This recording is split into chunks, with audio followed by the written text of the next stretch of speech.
Okay, welcome everyone. I'd like to say a big thank you to everyone for joining us today.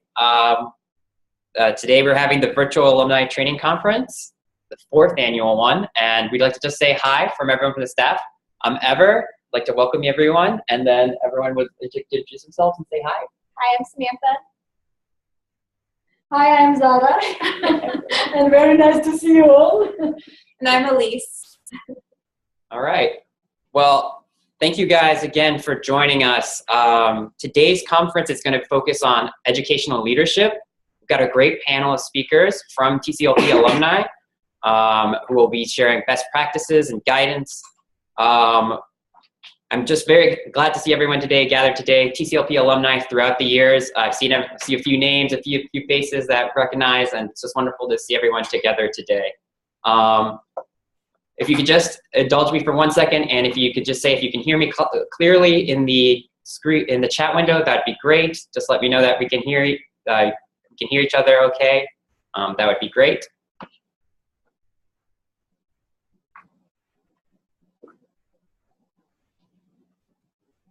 And I think people can hear me, so that's good. I can hear clearly, they say. That's great. All right, wonderful. Well, we're actually going to start off with a fun video.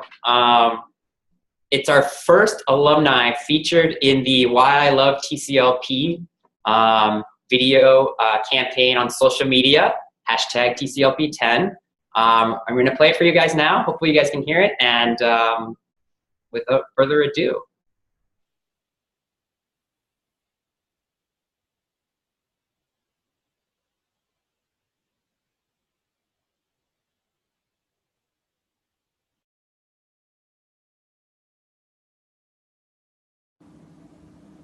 Hello, I'm Sun Ling. I'm from year 2012 to 2013. I was teaching in Sarah High School, Arizona. I love TCLP because I can stay with a family of people who pursue perfectness, who have high work ethics. Since I joined the family, I become a better person. It's so wonderful.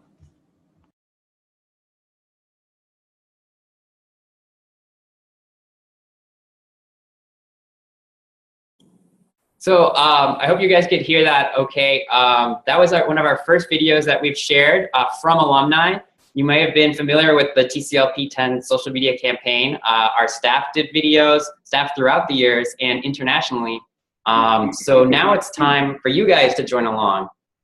We're asking everyone, all of our alumni, to make similar videos. All you need is a sign, and I think you guys all received the template. Hashtag TCLP10, but be creative as you want if you want to make your own sign.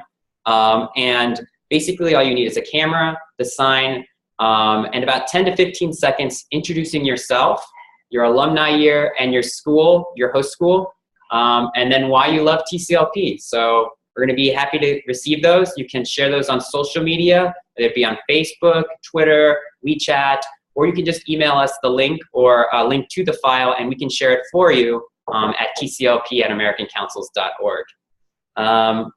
But again, thank everyone for joining. We're going to begin the 4th annual alumni training conference. The format this year will be a little different than the last few years. We're going to be doing a roundtable discussion of best practices, advice, and lessons learned. The purpose of the format is to give the alumni an opportunity to learn from each presenter's unique perspective and experiences as educational leaders in their home countries. So we have representatives today, alumni from Egypt and from China. But I want everyone to remember that you're all leaders in your communities, and you can have impacts in your own ways. The educational activist and teacher, Aaron Gruel, once said, "I realized if you can change a classroom, you can change a community. And if you can change enough communities, you can change the world." So I think that this will be a good way of you guys learning lessons and maybe sharing best practices of how you can do change in your classroom or in your community to become an educational leader. And as I said, all of you are leaders in your communities, and we are such proud of the accomplishments of TCLP alumni throughout the world. All right. Well, today we're going to start off with each alumnus introducing themselves and their current roles in their educational communities. So let's jump into that. If Yifang, can you please introduce yourself once we give you the microphone? and I think you're on. Hi everyone. I'm Yifang. I'm the Director of Student Affairs for Primary School of Basis International School of Shenzhen. I participated in TCLP and taught Chinese at Brent Elementary School in Washington, D.C. from the year 2009 to 2010. I learned a lot from this one-year experience, both professionally and personally. Thank you. Thank you, Yifang. Now if we could have Samar introduce yourself in 1 moment.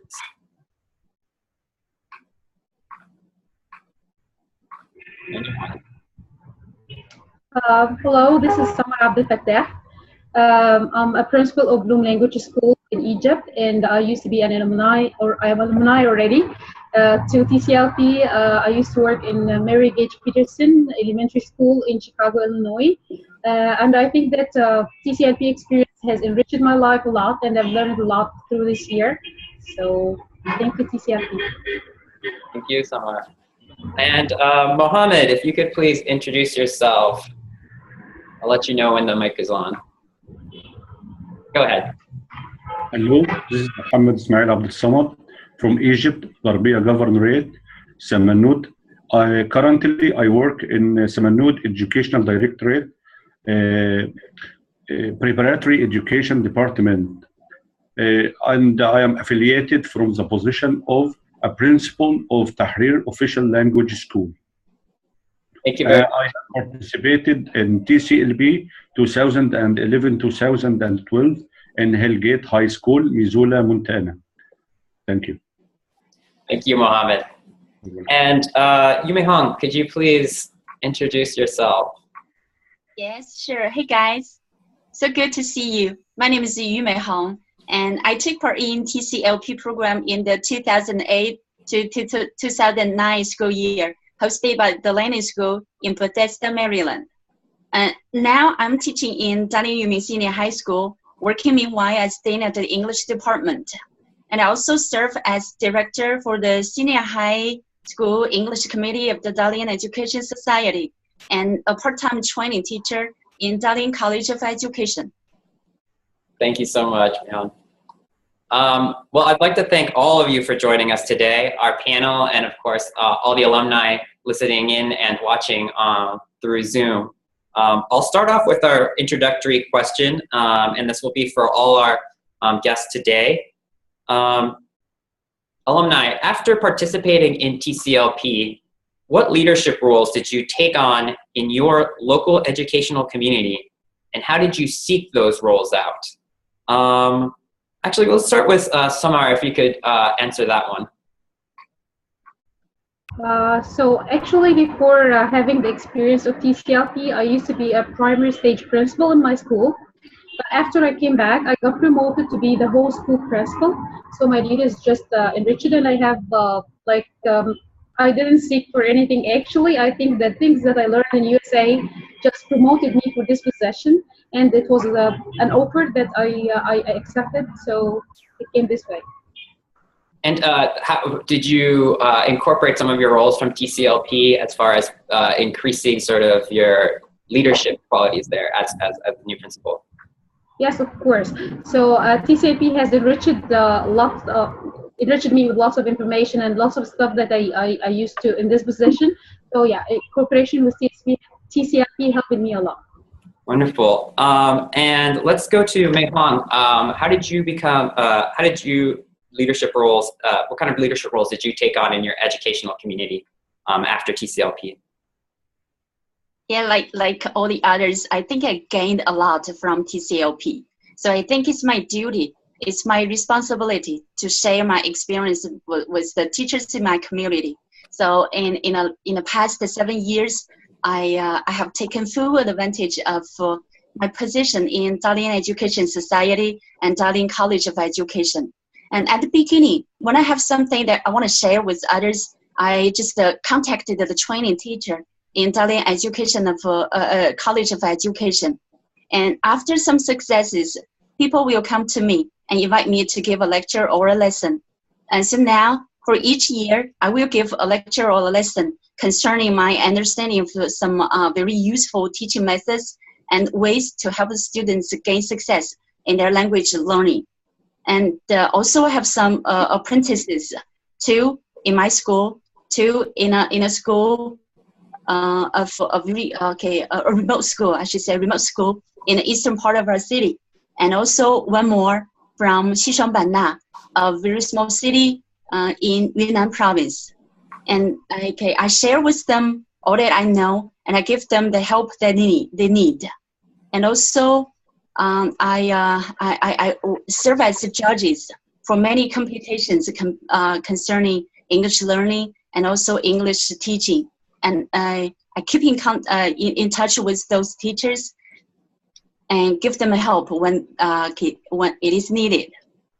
Wonderful. So you really did go out of your way to set up opportunities to share best practices in your community, give presentations on teaching methodologies, and you also took on the role as of mentoring some apprentices as well. That's a really great way to develop leadership skills.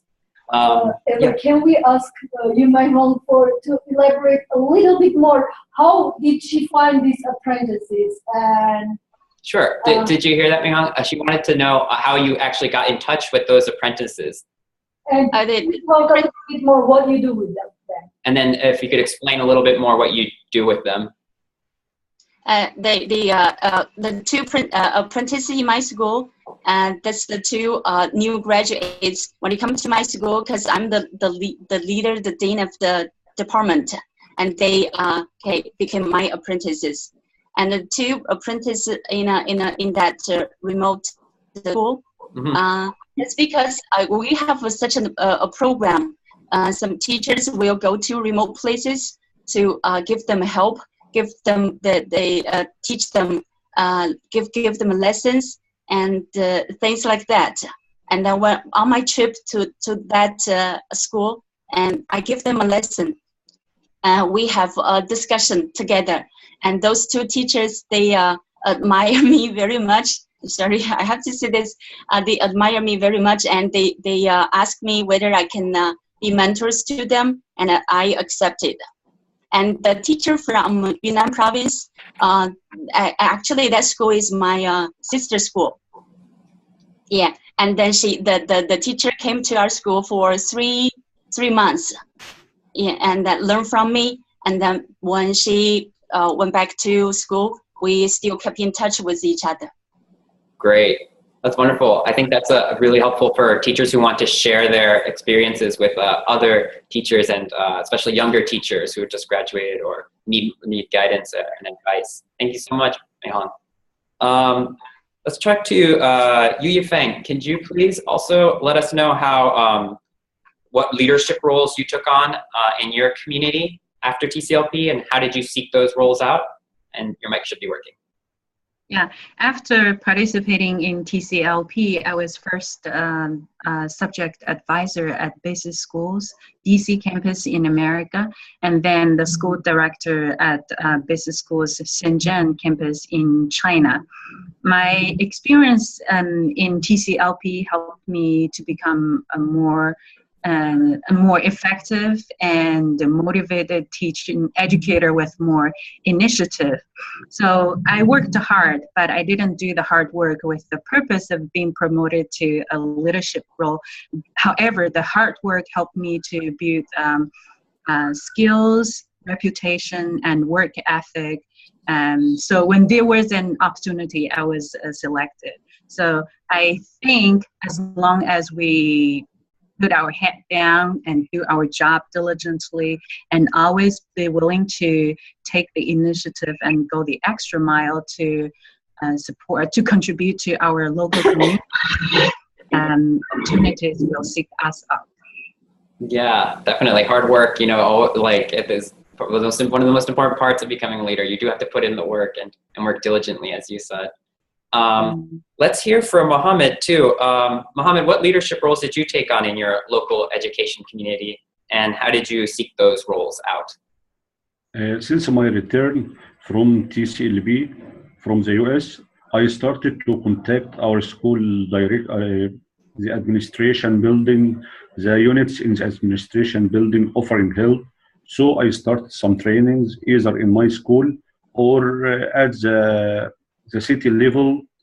Afterwards, I held the position of school principal at Tahrir Official Language School, in which I started to apply many methods and techniques I have acquired in the US in my school, and I thought they were so successful. So I had some offers from the administration to have the position that I'm holding now as a preparatory education member, in which I can have a wider range to help my schools, especially in the fields of constructive feedback about performance, in the fields of technology. And in addition, I supervise schools to make sure everything is going okay and up to date.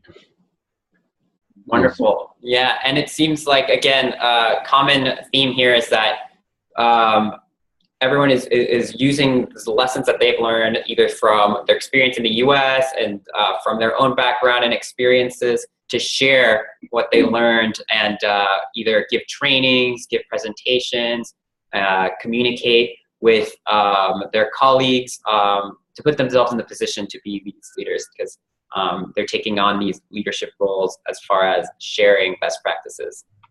Thank you so much, guys. Let's jump into our first segment. And our first segment basically deals with the achievements of the leaders that we have on our panel today. Our first question in this segment is going to be, after you came back from TCLP, what new ideas, skills, or strategies have you introduced to your school? And how did it help you in developing as a leader? So what skills did you introduce in your school that helped you develop as a leader? If we could please start with you, Meihong, with this question. Yeah, sure. Okay, I just want to emphasize one thing. You know, in China, the relationship between students and teachers used to be very formal, and the teachers were always teaching, and the students were always listening. And in recent years, things have changed a little bit. So it seems that the students are having more freedom at school, but I think most of probably because that's because the young generations are bold enough to put themselves in a almost equal position with their teachers, and the teachers are gradually beginning to accept this situation, and for most of them, maybe unwillingly. Okay, and I actually don't see real respect for students, and the same was true for me before I came to TCLP. And I liked the students who were obedient, who were hardworking, and who could always get good marks in English. And then we give that kind of students a title, good students. And then during the year in Lenin School, I was deeply impressed with the respect I saw in teachers for their students. The teachers treated and respected their students as equal persons, and you can never tell whether this student that the teacher is talking to is a good student or not. I say this. I do not mean to deny the efforts that Chinese teachers have been making in helping their students to gain success in their studies. But we do have to be aware of this absence of respect. I mean, both the respect for students as human beings and the respect for their opinions. So in the first lecture I give to my school after I came back from TCLP, I just put forward this issue. And I'm still doing this. And I hope that through my effort, I can help build a better and healthier relationship between students and teachers based on mutual understanding and respect. Great. So what you observed in the US is basically a different sort of relationship that you didn't see in China, and you saw some benefits there that can be shared in the schools so that, you know, the teachers and students can build better relationships. And again, that's as we've talked about, sharing of best practices, and I think that's really great that you're able to do that at your school. Thank you, Meihong. Did anyone else have any follow-up or that they wanted to share as far as any skills or new ideas that they introduced in their school. If not, we can go to our next question. Okay. Can they raise their hand if they Yeah, if you want to answer from our panel, just raise your hand or send a message in the chat. Yeah. Okay. If not, I'll move on to the next question, which is similar, but deals with trainings. Panel, what trainings have you led or organized for teachers in your school or district on student-centered strategies and best practices in language teaching? And how did these experiences contribute to further developing your educational leadership? So what kind of trainings did you do at your school that promoted student-centered strategies or best practices in language teaching? Let's start with Mohamed for this one. Okay, since my return from the U.S., I started to hold trainings for teachers in my school in the fields of communicative activities, differentiated instruction, of course, rapport and motivation. These were the basic elements that I have noticed, especially in the field of what we call education entertainment, because the case is different in our schools. Sometimes we tend to use strict ways to teach, but I saw in the U.S. Or experienced in the U.S. schools how to deal with this issue using to strike a kind of balance between fun of education and acquiring new knowledge. So I started to convey this to my fellow teachers in my school. I also conducted trainings in the field of leadership. Recently, I have participated in training for the use of smart boards, which started to appear in different schools in our directorate. I participated with trainings with the Professional Academy of Teachers at the governorate level, in which I trained the cadre training. Cadre training means promotion training for teachers. I also participated in a very important training, and I had the idea and participated with my colleagues from English supervision to train KG teachers on phonology, phonetics, and best practices in teaching for kids, because I thought it was a big problem. So I started to gather some information about the problem and to make a kind of assessment for the KG teachers in my schools.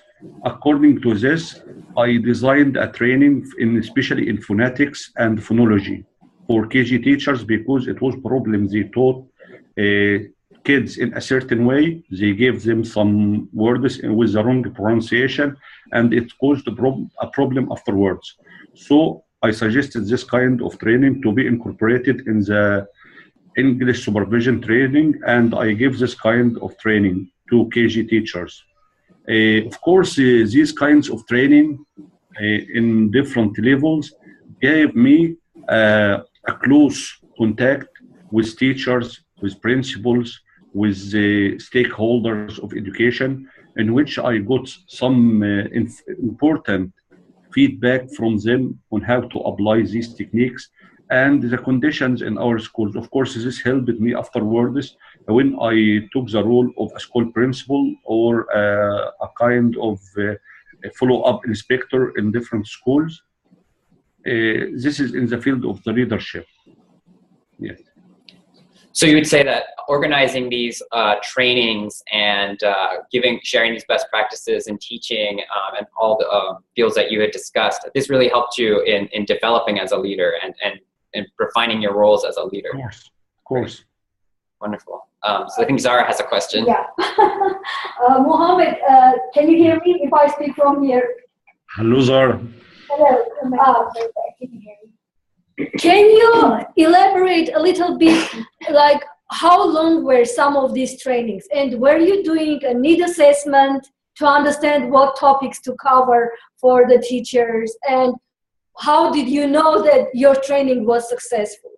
Were you doing any follow-up activities to observe them, or something that would show that whatever you determined to be the need, then you gave the training, and then there was also follow-up activity.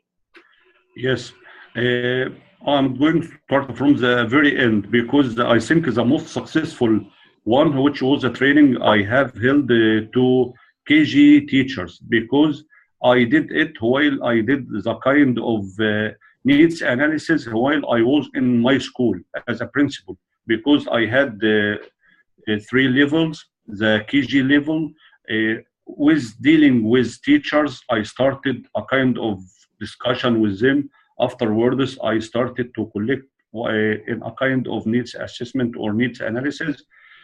I gathered information. I held some focus groups with teachers, so I knew the soft points or weaknesses that I think most KG teachers suffered in our education. So I prepared a kind of training, starting with even writing the shapes of letters, the correct directions of the shapes of letters, moving to consonants, vowels, and aspects of connect speech. This training lasted for 2 weeks, and I think afterwards I had a good feedback. Of course, I didn't make a kind of follow up in schools because I belong to the preparatory education, but I noticed the effect on the children. I noticed the effect. A lot of teachers afterwards contacted me, asking me for feedback, for consultation. This is how I judge it. Of course, at the end of the training itself, I had a sheet and teachers checked that it was a successful one, but I wasn't satisfied with it. What made me satisfied is the product afterwards, because I felt enthusiasm on the part of these teachers, and many of them contacted me asking for information, asking about how to develop themselves in the field of phonology and phonetics, and how to produce correct pronunciation, and how to plan well for students, how to avoid strict techniques with very young kids, and how to use communicate. I have even taught them how to use TBR. This was successful in their classes. I think very young kids enjoyed this. This is for the last training. The trainings in my school, I had always dealt with my colleagues, and they gave me feedback about the training, and I had to repeat it many times, either in English or even in Arabic. I translated some methods of teaching, especially in the fields of motivation and rapport, and how to use the techniques instead of just making fun or jokes. It's not a matter of jokes. Know how to make enjoyable techniques in the classroom and how to apply them. So my colleagues gave me the feedback about my performance through their discussions, through their consultation or asking for consultation afterwards. I think these are the most prominent. By the way, the training at the cadre training in which I participated or have conducted with the professional academy of teachers, I met many English teachers, and a lot of them asked me about how to participate in different programs. Among them was TCLP, and I think luckily a few of them succeeded and became members of the upcoming TCLP programs. Wonderful.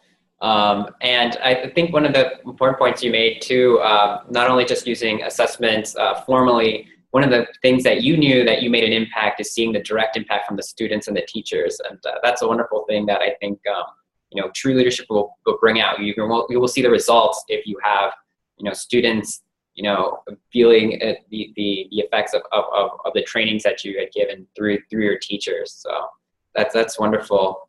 Let's move on to our next question, which deals with global competencies. And these continue to be an important part of education across the world. And of course, is a critical part of TCLP. Global competencies are something that schools in the US look for, but increasingly throughout the world, in Egypt and in China, global competencies, very important.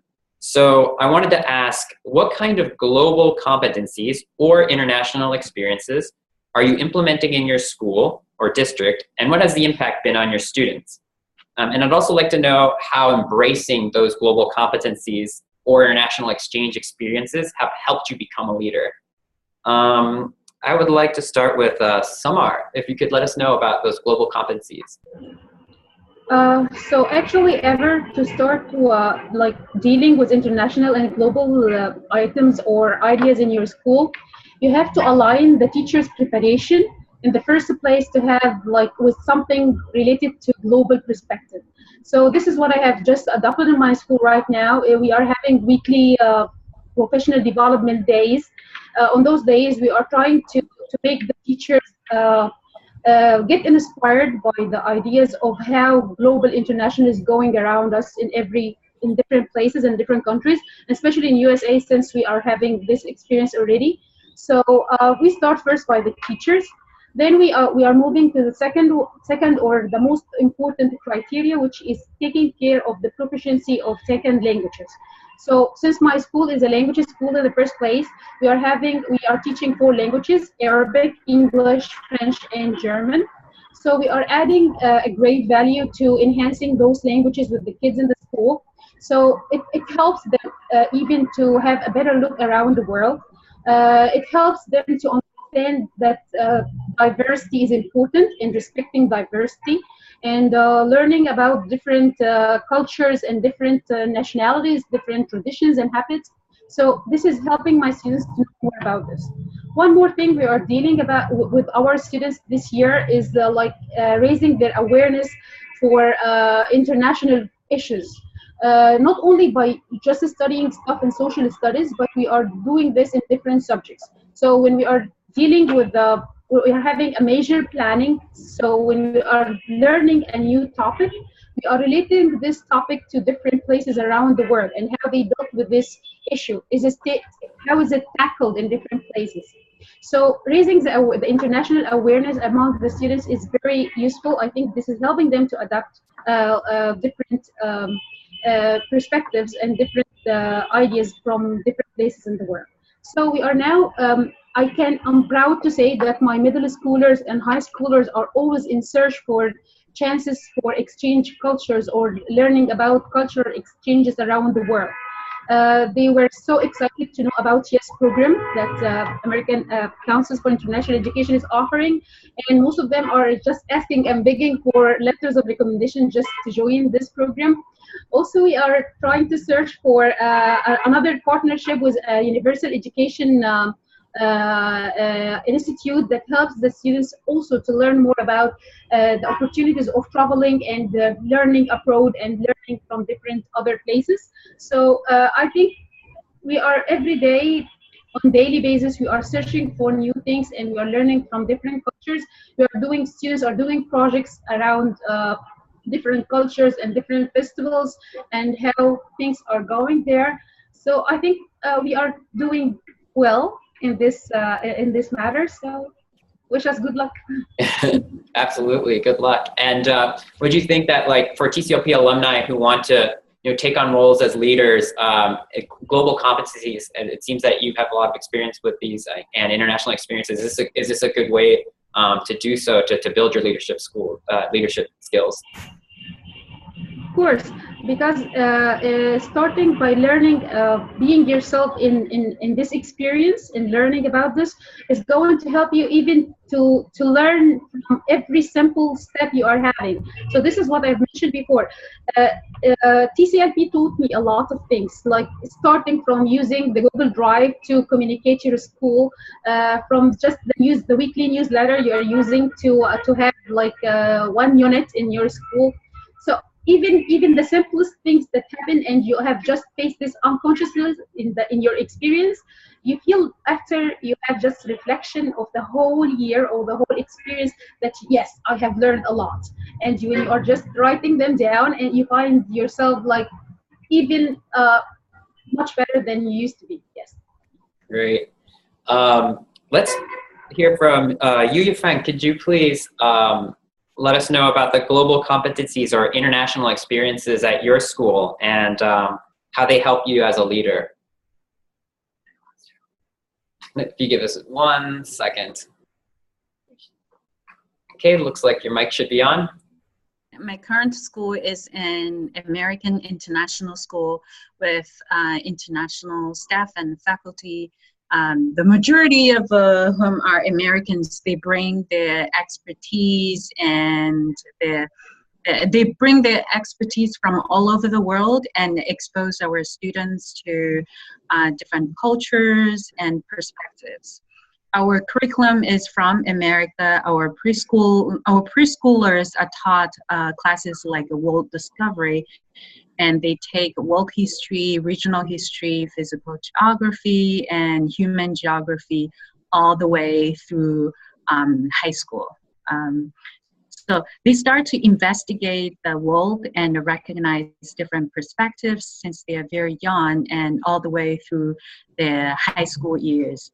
I think and also our instructional language is English. The majority of our student body are ethnically Chinese. So our students are trained to be English and Chinese bilingual.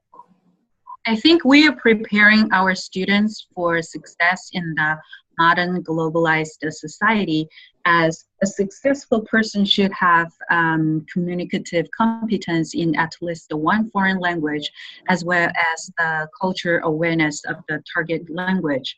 And a successful person should also be a critical thinker, as our students are exposed to different perspectives and different cultures. They can be critical thinkers who can investigate and interpret and evaluates different sources of information and then argues and reasons issues through, instead of jumping to a conclusion or accepting some evidence, claim, or decision at the face value without really thinking about it. I think my international experience helps me to connect with the staff and the faculty and the students in our school. And at the same time, because of this understanding, it helps me, and because of this connection, it helps me to understand the challenges they face, like what challenges the teachers face, the international teachers when they come to work in China, what challenges they face. When I understand their challenges, I can best support and manage them as a leader. That's wonderful. That's very well said, how you tied together using your own international experience to build the skills of your own students and also the faculty there. And another thing that you talked about is critical thinking, which is such a skill that I think is important, and a lot of us here at Alumni gathered today as well probably think is an important skill to develop as well. And as you said, you took leadership roles in promoting these at your school, and that's great. Thank you, Yifang. Let's go on to our next question, which will be on technology. Technology is an important and increasingly important aspect of education, integrating technology into your classrooms, promoting technology, even on the administrative level. I want to ask our panel, how have you led efforts to incorporate technology in the classroom? And how did this help you in leading your school? Can we please start with Samar? So we first started with technology is very important. So integrating technology in education was a major issue for me since I came back from U.S.A. So I started raising campaigns to just raise money and collect money for having tablets in my school, and I was successful to do this. And we had also smart board in our system of education right now in the school. So we used the tablet and the smart board and different computer labs to just have major development in this area. So all the lessons we have learned in USA, like using Kahoot, using Socrative, different applications, and the different things were very welcomed from our parents of the students and the students, and it actually turned the classroom to a fun place, and the students are now so interested in learning and using the technology in doing this. As for myself as a leader, I started by creating emails for everybody in the school so that we can just communicate faster. And we have the channel of having the newsletter, as I mentioned before, weekly. And actually, I think this is running smoothly. We have also a school management system online, and this is now helping to follow up with the students and their records and report for their scores and report. So integrating technology is a major thing in my school right now. Wonderful. You integrated technology in different methods, and even you said cabinets were like important too. Like that's like a basic technology that we take for granted, but you actually led efforts to raise money for that. And I think that's something that I think all teachers can do in their communities. You know, look for ways to bring in the community by identifying resources that your students need, and then going out and seeing what parents can provide, or what organizations or communities can provide, or even businesses might be interested in donating some materials, whether they be technological or just for the classroom. Yeah, we were hoping for Chromebooks, but actually tablets can do well for now. Yeah, maybe next time. Yeah. Well, I'm going to go a little bit faster pace just so that we can get to everyone and get to all the questions we've wanted to cover today. So I'm going to jump to our next segment, which is identifying what or who helped you become a leader. I think this is an important part of developing your leadership skills. So I hope that TCLP alumni can learn from this segment how to develop yourself as a leader. So our first question for the alumni is, what role have communication skills played in your development as an education leader? And how did you build support in order to make changes in your educational community? So what was the important role of communications skills in your development as a leader? We could please start with Meihong. To be an educational leader, I think the first thing that you should have is that you should make yourself an expert in your field. And I think it has two advantages. One is that you get confidence, and the second is that it helps you to win respect from others. But you can never be a good educational leader unless you get the necessary communication skills needed. I think it's very easy to understand. Let me explain it in this way. We are all teachers, and most of us has experienced such things like when you work with students. There are times when the students don't understand our care and love, so that they don't appreciate what we do for them. And you mean good, but the result is not what you want. And the same is true when we work with teachers. Okay, but fortunately, no matter where you are working, there will be people who share the same idea or similar ideas with you, or who are always willing to listen to and accept new ideas. And my suggestion is this: you first reach out for these people, and then there will be a group of you, okay? And say this group can work together to perfect your plan. And most importantly, this group is a strong power to spread and to read it, so that the people around you may gradually know, understand, and accept your idea.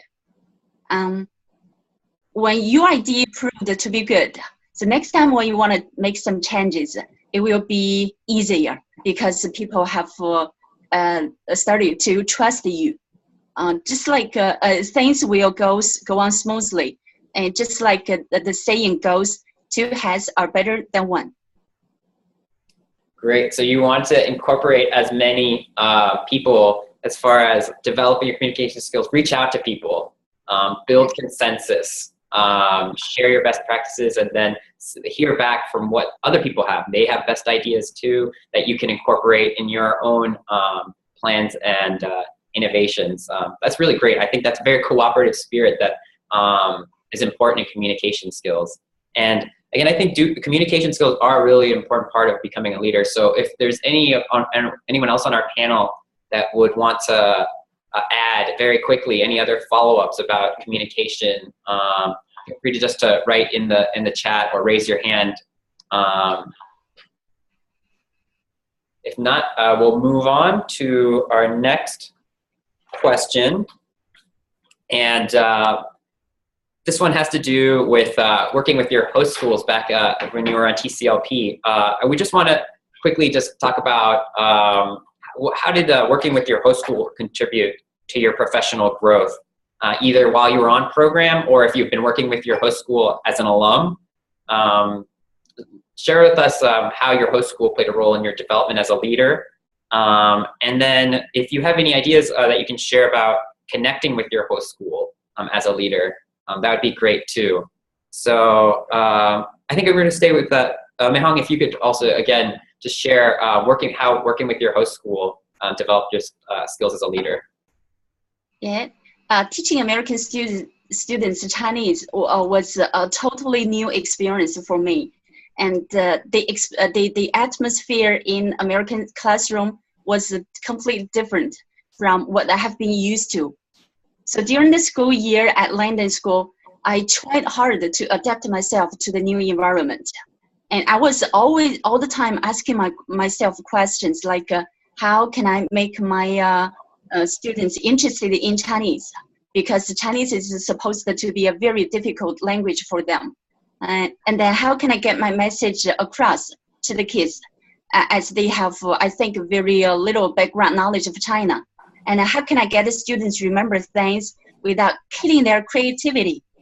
And why does this kind of learning atmosphere work well with American kids? And these thinking finally helped me understand a lot of things. And I'm still keeping this habit, thinking and finding ways to improve. When I worked with American students, I found that actually they knew little about China, but they were really interested. And this is true of my students in Dalian.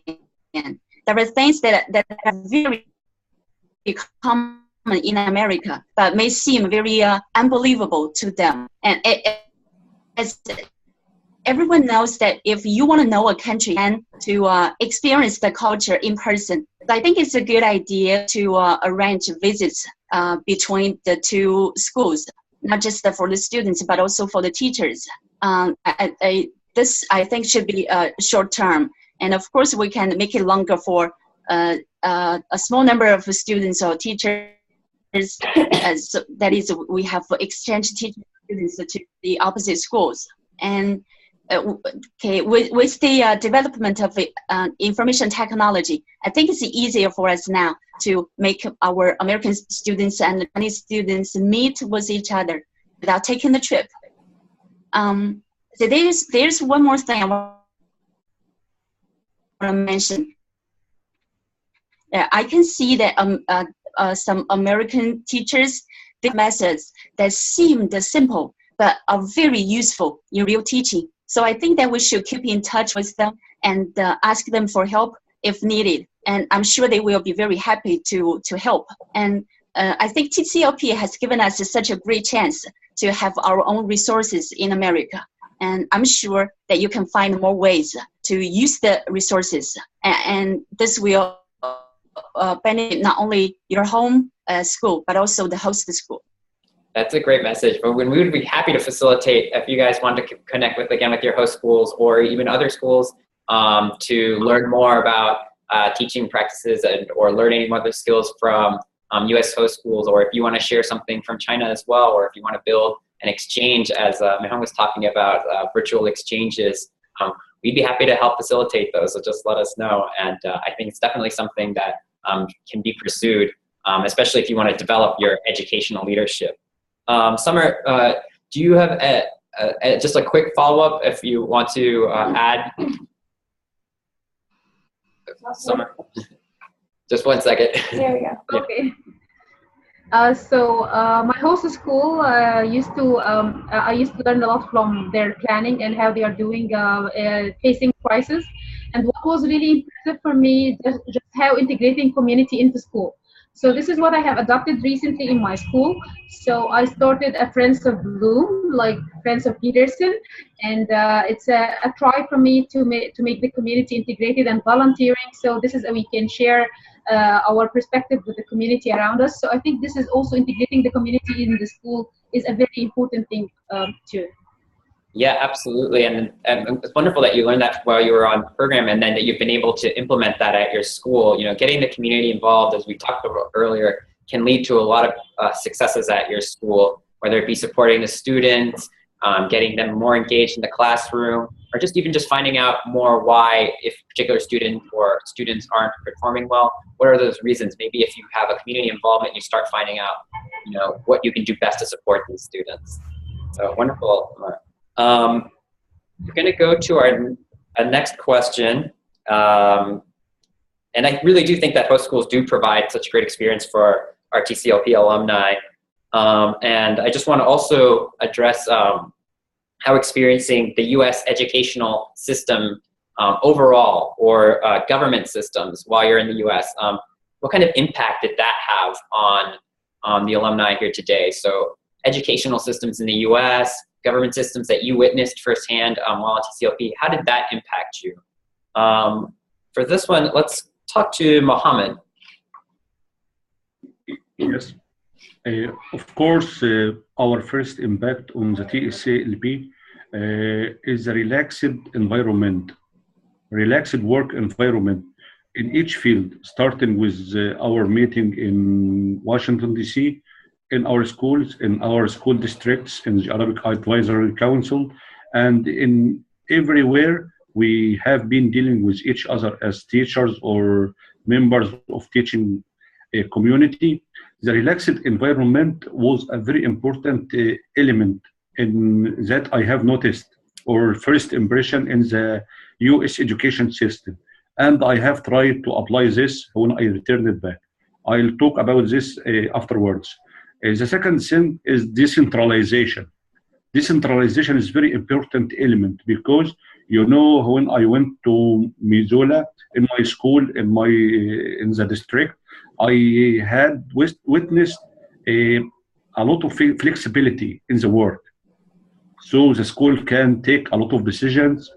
The district or the school board can take a lot of decisions. This is not the same way in our educational system.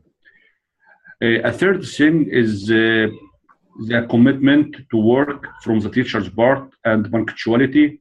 Of course, this is a good asset of American system of education.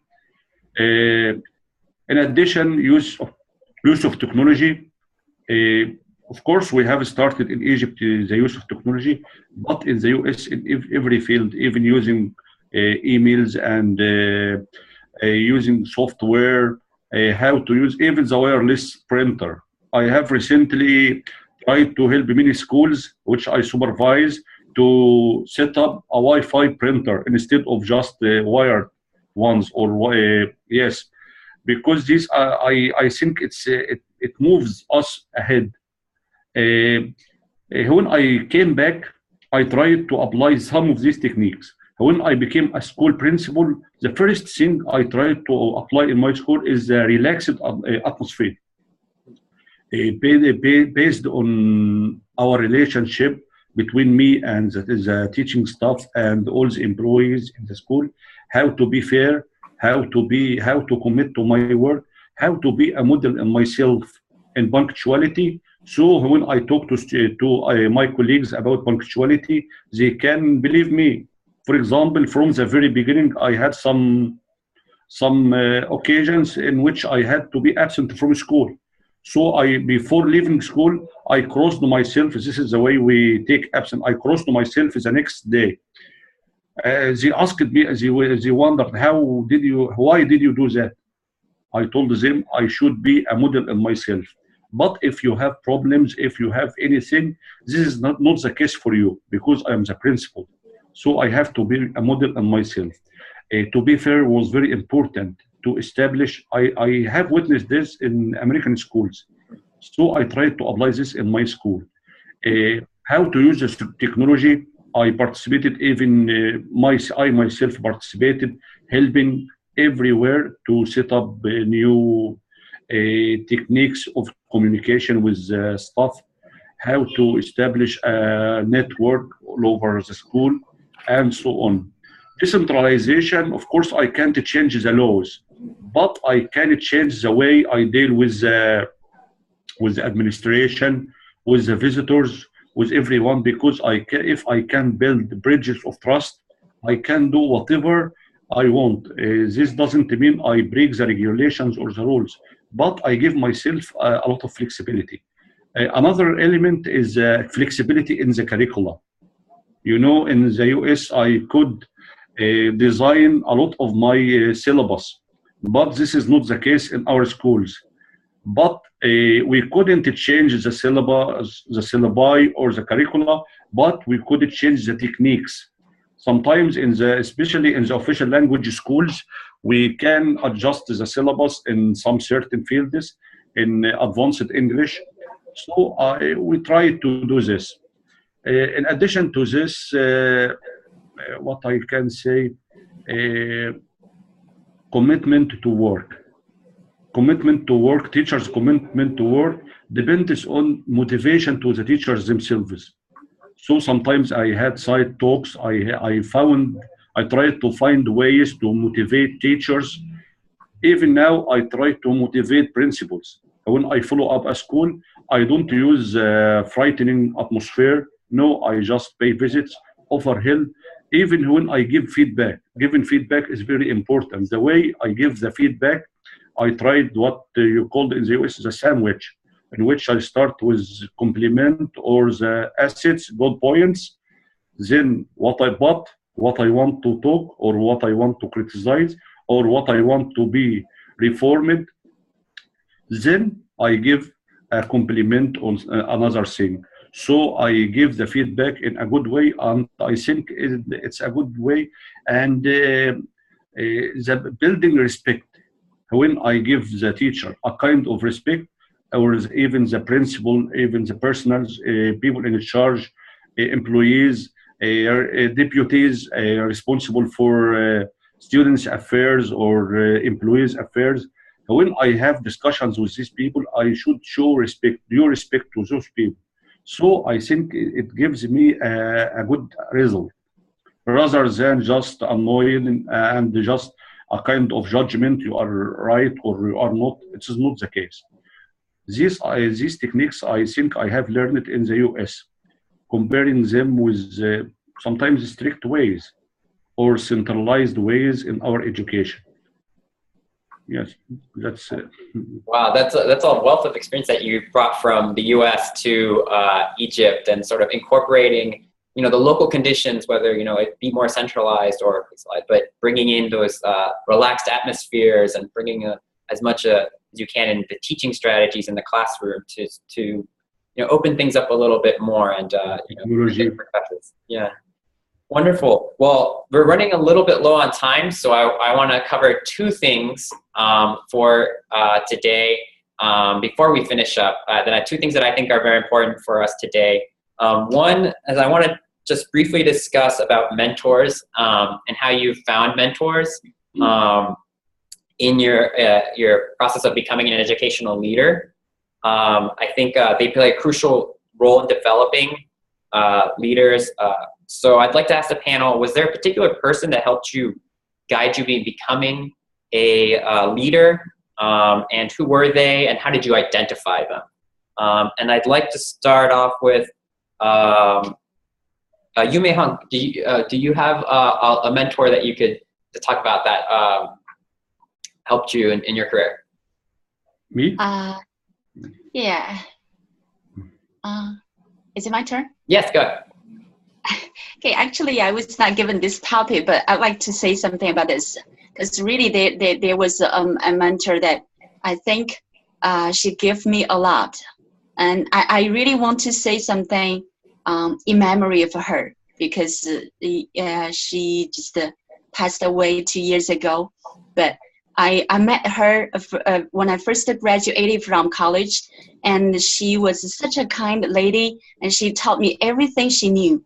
And she, you know, sometimes there are mentors who want to hide something from their apprentices, but this is never what she did. I don't know what maybe say there is. Sometimes I just I admire her, like I'm her a student, and she prepared the class with me, and she also because at that time we have a English festival, and she she was the person in charge of it, but she gradually let me take the charge.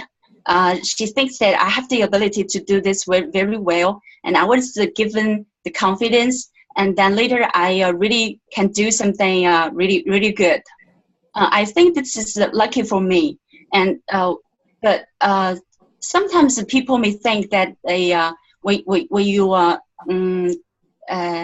communicate with a person, and the first important thing that is the trust, and you think that this person is great for you, and you give her the trust, and then she give you the trust back, and we two work together very well. And I think that's I should say she gave me a very good start in my career, and I think I can never forget her. Wonderful. What a great story. I'd also want to talk to Mohamed one more last time as far as what mentors played a role in your life.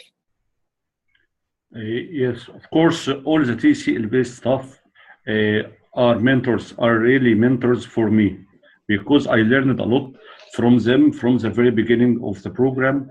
I watched their techniques of leadership, how they dealt with problems, how they were modest in most situations, and how they were decisive. This is true in needed situation or new situations. In Egypt, frankly, the head of my department, who is called Mr. Mustafa Nahas, this is not flattering, by the way, it's true, because I knew is my mentor now, and he was the one who helped me or encouraged me to start my career as a leader or official leader in my work. He was a deputy principal in the school in which I worked before leaving to the US, and he had helped me a lot.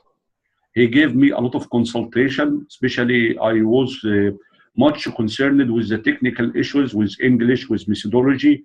I was not much concerned with the law or the regulations or the periodicals and so on. So I consulted him before taking my position, and he told me, you can consult me anytime.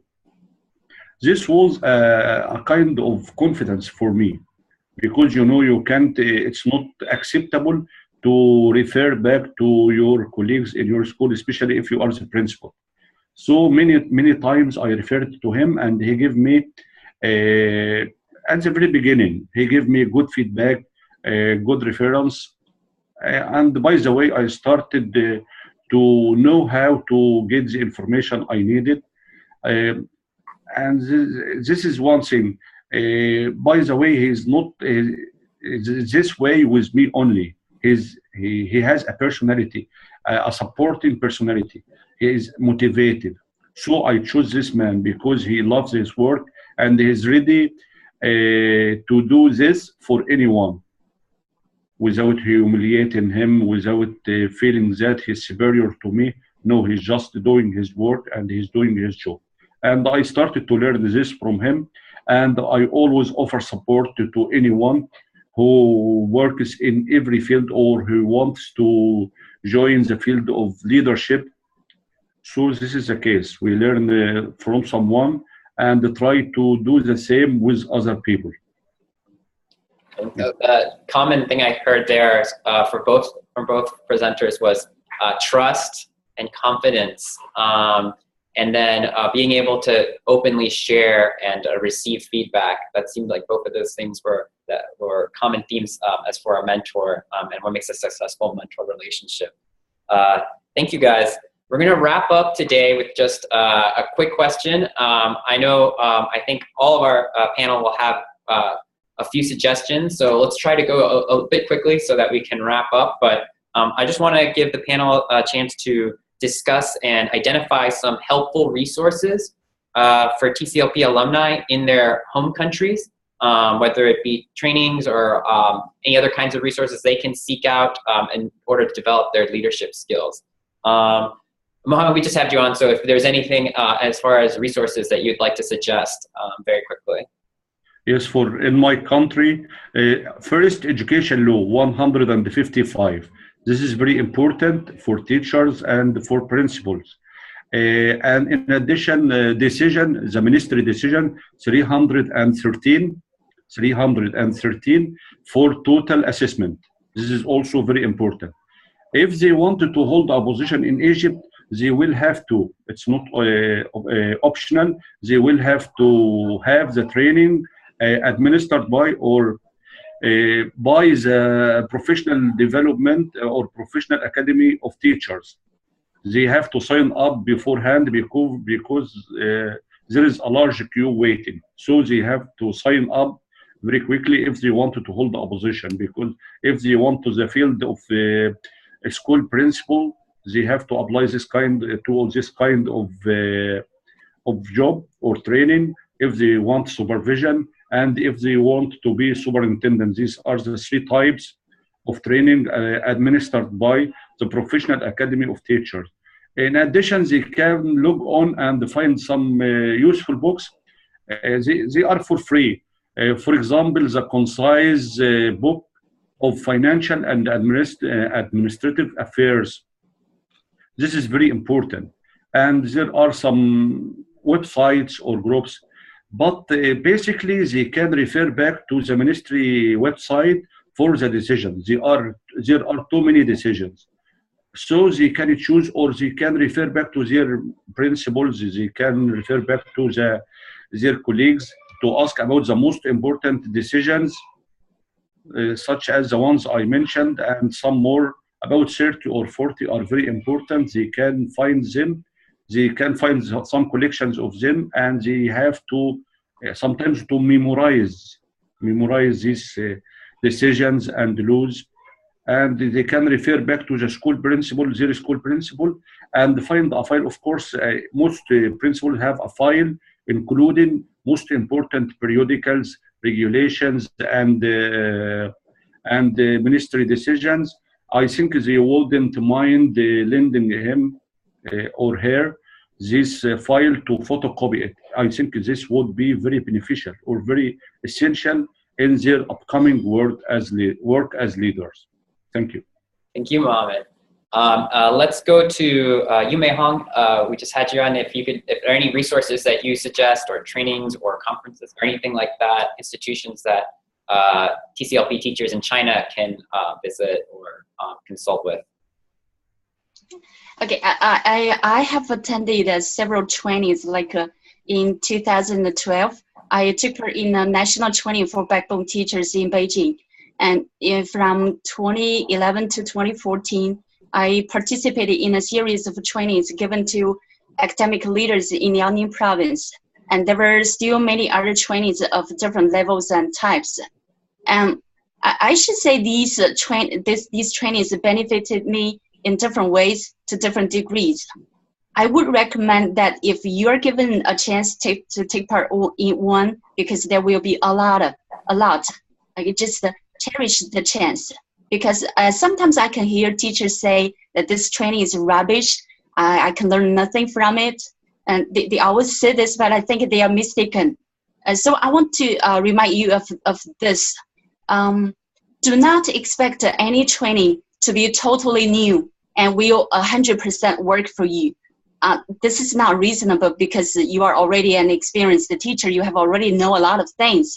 If you expect it in this way, you will get disappointed.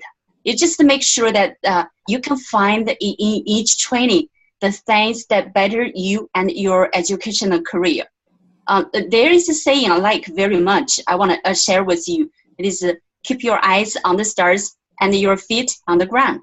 I think this is true. And only in that way can you get closer to a qualified educational leader.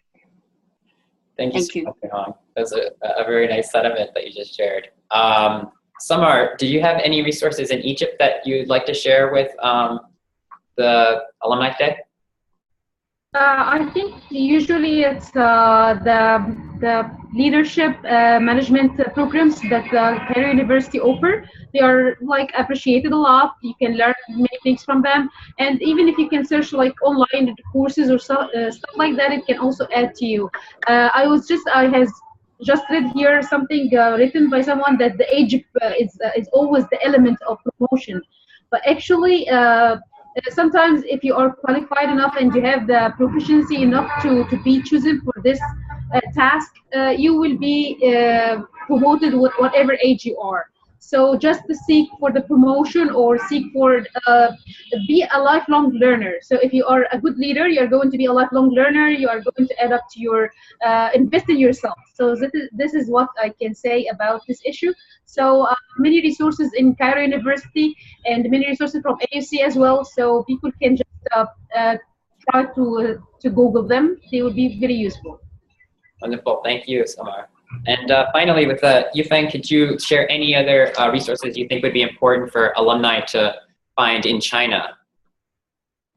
Well, I think first of all, there will always be things that you will be able to learn from people around you. Like in my local school, I observe other teachers, and so I can learn teaching methodologies and the classroom management skills, and I watch the other admin members, so I can learn their communicational skills and how they solve problems. And then also we have to be open-minded and look for other professional development conferences, and just to go to those conferences and as much as possible to update and expand our skills and knowledge. Wonderful, thank you. I think Zara wants to contribute to the question as well. Yeah, guys. First of all, big thank you to all the panelists for this wonderful presentation and for running this and sharing your ideas. And what I would like to say is that when you become a leader, it basically means that you have to change something. And probably all of you, when you try to make change, you know that there is always going to be a resistance. Sometimes the change doesn't come easily because people are hesitant to try, people around you are hesitant to try something new because it can backfire. And that's where you have to build trust. And sometimes we say that if you win small, but you win often, then you are winning big. So this is not just for the panelists and for the alumni that attended this conference, but for everyone. It includes us as well. When we try to change something, we know that we need to start small. And sometimes that's the most important place to do, thing to do. Samar and Yifang mentioned both about global competencies and critical thinking, and I would like to address this point. This is probably one of the easiest places to start small and to grow it very quickly into something big. And what I would like to say is that you might want to look into Asia Society metrics of global competencies. They have developed an amazing matrix, and I don't know whether you're using it or not, but this helps to basically develop ideas or projects that look different for different grade levels and bring global competencies to students. I would suggest looking on their website and looking also, they have a whole set of projects that you can do through these metrics and through what they are suggesting. And if you're still in touch with your host schools over here, you can do it together with your host school, because many of the U.S. host schools are really interested in continuing collaboration or developing their students' global competencies. If you are not in touch with your host school for whatever reason, but you're interested in developing this type of relations with other TCLP alumni schools, we will be very, very happy to put you in touch with other alumni schools, because they are also looking for developing global competencies and critical thinking skills in their students. So keeping or putting in touch the two schools really helps both you and the U.S. host school. I would also like to say that I think 2-3 of our panelists mentioned that you need to get training in education leadership. Try to look for open access courses, MOOCs. They are now doing a lot on MOOCs, and sometimes you can attend them free of charge, and sometimes they are delivered with universities such as Stanford. Stanford is really big on doing a lot on education leadership, and some of the courses are paid, but some are not. So you might want to look into the courses like that. And one other thing that I would like to say is that you guys mentioned during your presentations that when you are trying to share your skills, Mohamed, I think, mentioned this, that he does need assessment. And then designs the workshop according to the results of this needs assessment.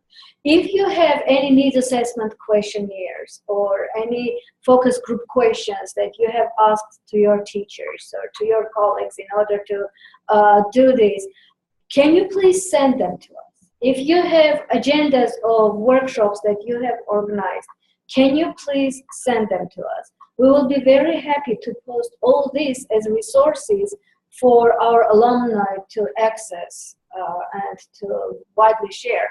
And this request is not only related to our panelists who did a wonderful job of sharing their experiences, but this is related to other alumni as well that are participating right now in this session. It's very likely that you are doing all this, simply we are not hearing from you. And if you are doing this, please send the information to us. We would love to highlight all this in our newsletter or Facebook or anywhere else to share your successes, because we know that you are all very successful when you come back home. And the last thing that I would like to say is that some of the things that you were talking today are possible to fund through CLPs, critical language projects. For example, if you are thinking about doing a training for your colleagues, and you are thinking, okay, well, where do I find funds to bring the teachers from different districts, from different schools into this central location, or where do I find the money to provide a small lunch to them or buy materials? You can apply for a CLP. The other thing that you can do is not only apply to CLP to do it by yourself, you can pair up with the alumni within your own region. You can pair up with the alumni from your group and basically do a project with a couple of alumni pairing together to do it. And we had wonderful examples of this type of pairing, and sometimes even 3 alumni are joining together their efforts to provide a training. And if you do this, there are also possibilities, and you tell us about this and apply for a CLP. Even if you do not apply for a CLP, if you need a trainer, let us know. Because we have connections with the regional English language offices in both China and Egypt, and we will be very happy to help you to locate trainers that they can send to your area to do the trainings. So a couple of vehicles to both hone your leadership skills, as well as to bring some funding to your area, as well as to give you a vehicle to share your experiences.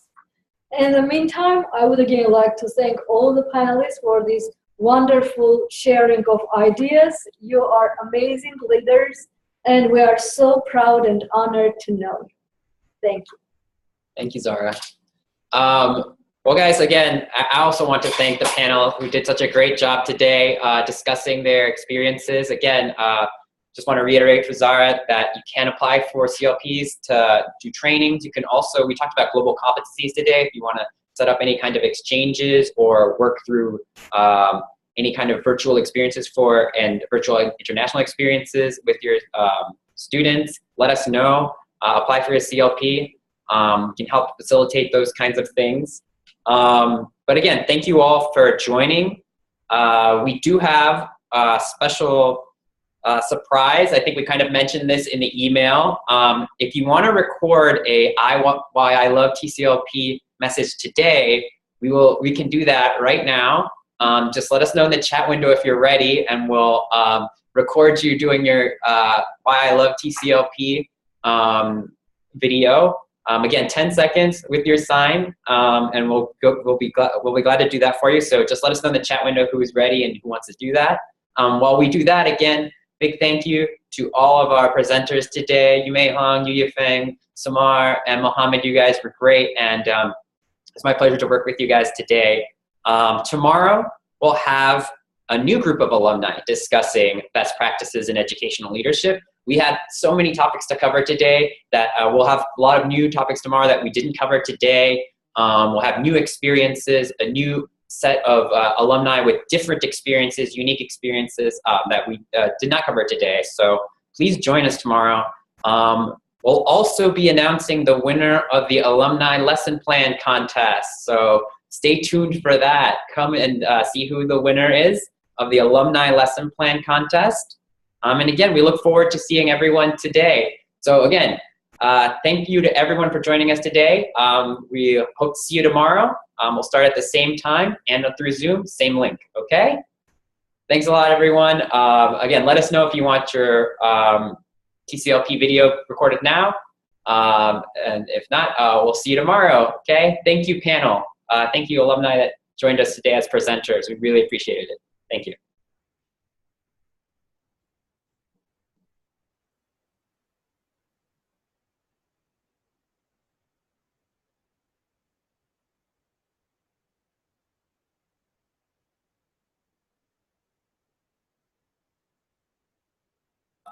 If you guys want, we can also unmute if you guys would like to chat as well. It's going to be very loud if everyone has their things on, microphones on, but if you'd like to say hi to each other, feel free.